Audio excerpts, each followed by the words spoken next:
This is how I've been losing my body fat by focusing on insulin resistance. Now, I've not been counting calories, I've not eliminated carbs or sugar, and I've not been doing any kind of extreme exercise. It's embarrassing, but I'm also going to show you my before and after picture. If you're one of the 86 million American adults that have prediabetes or insulin resistance, there's a good chance that you're feeling some uncomfortable symptoms and you don't realize the root cause is insulin resistance. Brain fog, anxiety, depression, high blood pressure, constant hunger, cravings. For men, ED and low testosterone. For women, PCOS and irregular cycles. It can mean facial hair for women, skin problems like psoriasis, skin tags around the neck, dark pigmentation around the neck and the face, and especially this protruding belly characterized by visceral fat. These are all signs and symptoms of insulin resistance. If you're experiencing any of these symptoms and wish that they would just disappear, the best way to fix it is to attack it at the root. The protocol that I'm about to show you is backed by scientists that are far smarter than I am. This is public information that's available online. It's really simple. You start by breaking your day into two periods, a fasting period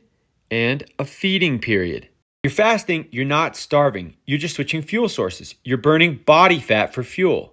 In order to burn the body fat for fuel, we have to avoid snacking. And this is really hard for snackers like me, but I'm going to show you a way to make this much easier. For me, when I'm feeding, it's super important for me to be able to enjoy good food. If I can't have the food I like, eventually I'll quit. But if we're insulin resistant, it's difficult to be able to enjoy good food without having glucose and insulin spikes and without overeating. That's the hard part. But there are ways to make both of these much easier as well.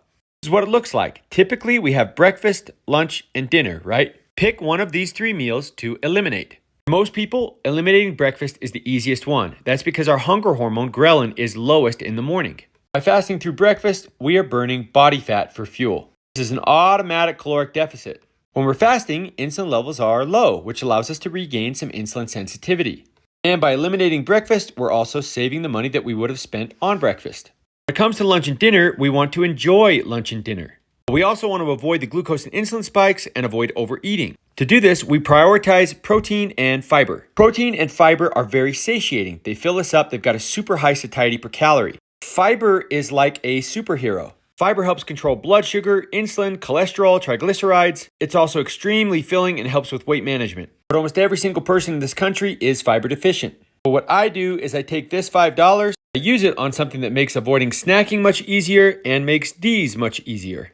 I take something called Unimate during the fasting period to help me avoid snacking, and I take Balance before lunch and dinner to help me with the fiber. The protocol has changed my life.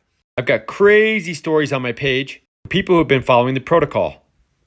I've got info on this protocol in my pinned videos. I've also got a playlist called Fiber and Fasting that's all about the protocol. And for those who want to make it easier, I've got info on how to get the two products direct from the manufacturer right here.